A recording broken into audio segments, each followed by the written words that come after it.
The PTR has been out for about a week now, and we've had some time to test the different weapons.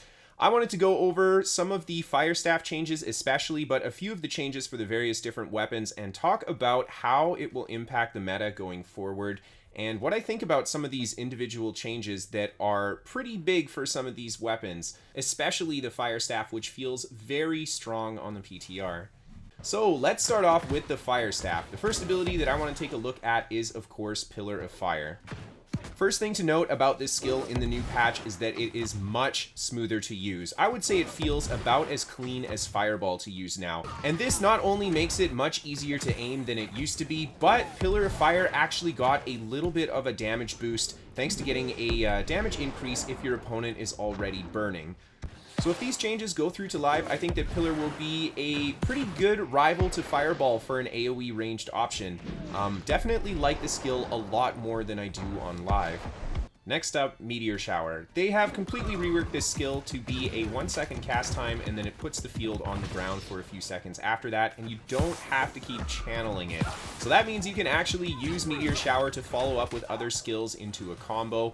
I think this skill is going to be a lot better in group PvP than it will be for small scale, but it does give Fire Staff an option to create kind of a big AoE burning zone. So I think it's cool that Fire Staff is getting a little bit more zone control, but the fact that this ability doesn't crit and won't apply more burns is definitely a big downside. Next up, Fireball. It feels pretty much the same to use that it did before. It does now apply a stack of burning when you hit your opponent with Fireball, meaning that if you land a crit, you can apply 2 stacks of burning with your Fireball. However, the Empowering Fireball perk that you put on your staff or gear now only works if your opponent is above 50% hit points. I don't think this makes Fireball bad, however, because you can use Fireball as your opening skill and now follow it up with Pillar of Fire for the additional damage on a burning opponent. And now let's talk about Incinerate. Incinerate is really bad now. I do like that you have Grit attached to the skill without needing the perk on your weapon or gear, but it does not hit hard and it does not apply a lot of burns. Maybe the skill itself is in a more healthy spot, but compared to the old Incinerate, this thing hits like a wet noodle. I feel like this is the biggest shame of Fire Staff, is that Incinerate got nerfed into pretty much being a useless skill. Maybe I'm a little bit biased thinking this because I did use the old Incinerate in quite a few different builds in the past, but yeah, I'm not going to be using this one anymore. Flamethrower basically got no changes, so we're just going to skip over that right into Burnout. Burnout has had some huge changes. It now has an explosion attached to the end of it, and on top of it, you don't have to put extra points in Burnout in order to get the additional distance on it. I like both of these a lot, especially the additional distance for just putting the first point in. Since Fire Staff passives are a lot more attractive across the board now, this just opens up a little bit more build craft. The explosion at the end of your Burnout being kind of a trick shot, I really enjoyed. It actually hits harder than Incinerate does now, so I guess that's where Incinerate went. But I do think that Burnout got a little bit too much packed into it. I think that this skill is objectively very, very good now, especially in PvP. I don't see why a Fire Staff player would not have Burnout on their bar versus any other skill. Now, let's talk about some of the passives of the Fire Staff that got changed. The first one being the AoE explosion attached to your heavy attacks. This change is very interesting. I do like that it gives a ranged AoE option. I think that's very cool. It's not something that we really see in the game, and it makes a lot of sense for Fire Staff to be that weapon that has a ranged AoE heavy attack. The AoE itself has a pretty small radius, so you're not going to be hitting a ton of people at the same time with it.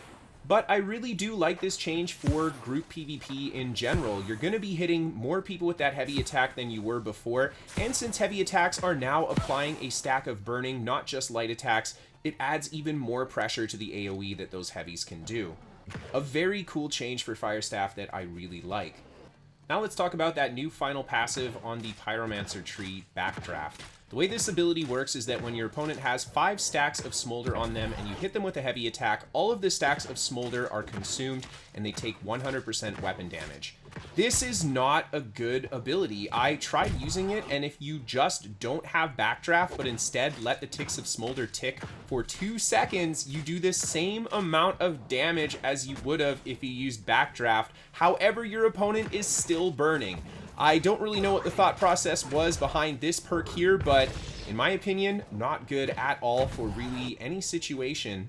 And 100% you should be taking Runes of Helios if you want to do more damage. Rapier's Flourish and Finish absolutely needs that stagger. It says that it's a knockback now on the Flourish on the PTR, but that is not working properly, and I would really like to see them either fix it or revert the change entirely. And the 300 Constitution Grit on your light and heavies is a pretty big change to PvP. I fought a Sword and Board Spear player, and you can see just how much I can sit in his stun and stagger combos because of the high uptime of Grit. I'm not really sure how I feel about it. I feel like this might be bad for the skill ceiling of this game long term. Yeah, I'd love to hear what you guys think. As always, let me know what you guys think about all these changes in the comments down below.